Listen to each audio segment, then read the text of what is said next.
Allô? Donc la main de Colette.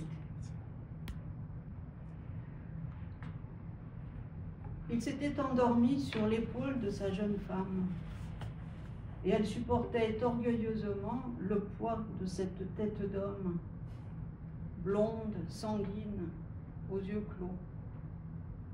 Il avait glissé son grand bras sous le torse léger, sous les reins adolescents, et sa forte main reposait à plat sur le drap, à côté du coude droit de sa jeune femme. Elle sourit de voir cette main d'homme qui surgissait là, toute seule et éloignée de son maître. Puis elle laissa errer ses regards dans la chambre à demi éclairée. Une conque voilée versait sur le lit une lumière couleur de pervenche. Trop heureuse pour dormir, pensa-t-elle. Trop émue aussi, et souvent étonnée de sa condition nouvelle. Depuis 15 jours seulement, elle menait la scandaleuse vie des jeunes mariés qui goûtent la joie d'habiter avec un inconnu dont elles sont amoureuses. Rencontrer un beau garçon, blond, jeune veuf, entraîné au tennis et à l'aviron, l'épouser un mois après, son aventure conjugale n'enviait rien à un enlèvement. Elle en était encore lorsqu'elle veillait auprès de son mari, comme cette nuit, à fermer les yeux longuement pour les rouvrir et savourer, étonnée, la couleur bleue des tentures, toutes neuves, au lieu du rose abricot qui filtrait le jour naissant dans sa chambre de jeune fille. Un tressaillement parcourut le corps endormi qui reposait près d'elle. Et elle resserra son bras gauche autour du cou de son mari avec l'autorité charmante des êtres faibles. Il ne s'éveilla pas. Comme il a les cils longs, se dit-elle. Elle loua aussi en elle-même la bouche, lourde et gracieuse, le teint de brique rose et jusqu'au front, ni vaste, ni noble, mais encore pure de rides. La main droite de son mari, à côté d'elle, tressaillit à son tour, et elle sentit vivre, sous la cambrure de ses reins, le bras droit sur lequel elle pesait tout entière. Je suis lourde.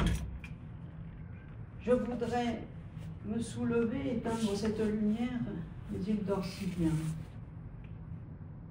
Le bras se tordit encore, faiblement, et elle creusa ses reins pour se faire plus légère.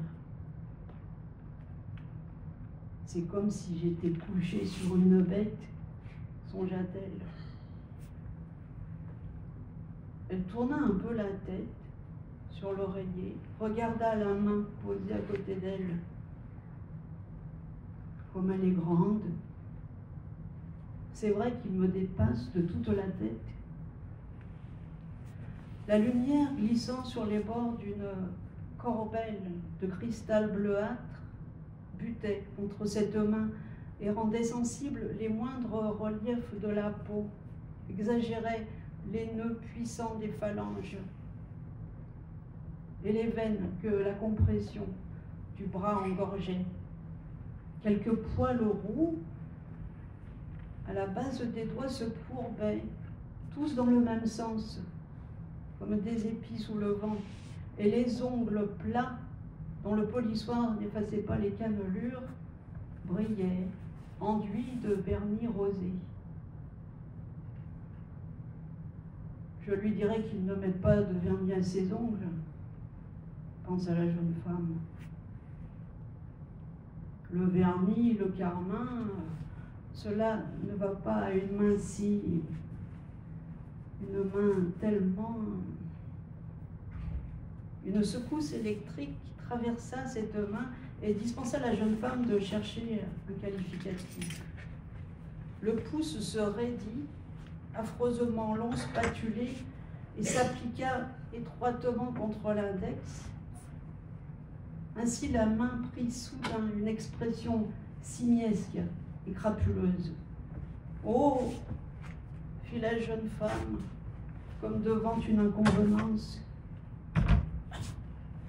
Le sifflet d'une automobile qui passait perça le silence d'une clameur si aiguë qu'elle semblait lumineuse.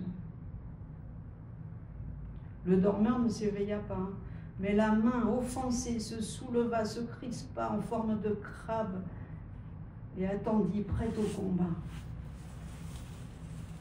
Le son déchirant des crues et la main détendue peu à peu laissa retomber ses pinces.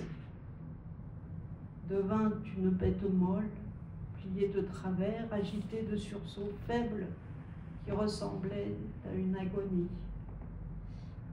L'ongle plat et cruel du pouce trop long brillait.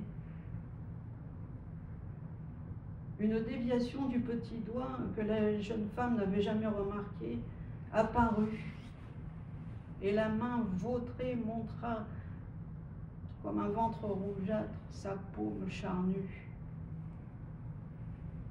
Et j'ai baisé cette main, quelle horreur!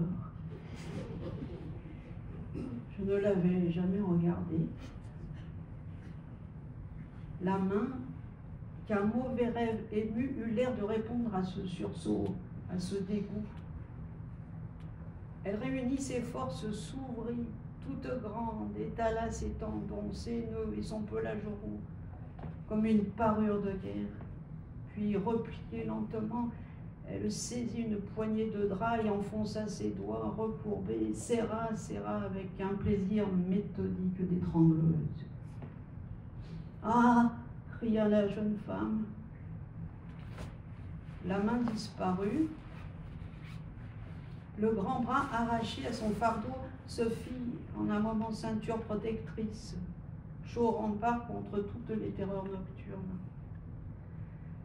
Mais le lendemain matin, à l'heure du plateau sur le lit, du chocolat mousse et des rôtis, elle revit la main rousse et rouge, et le pouce abominable arc-bouté sur le manche d'un couteau. « Tu veux cette tartine, chérie?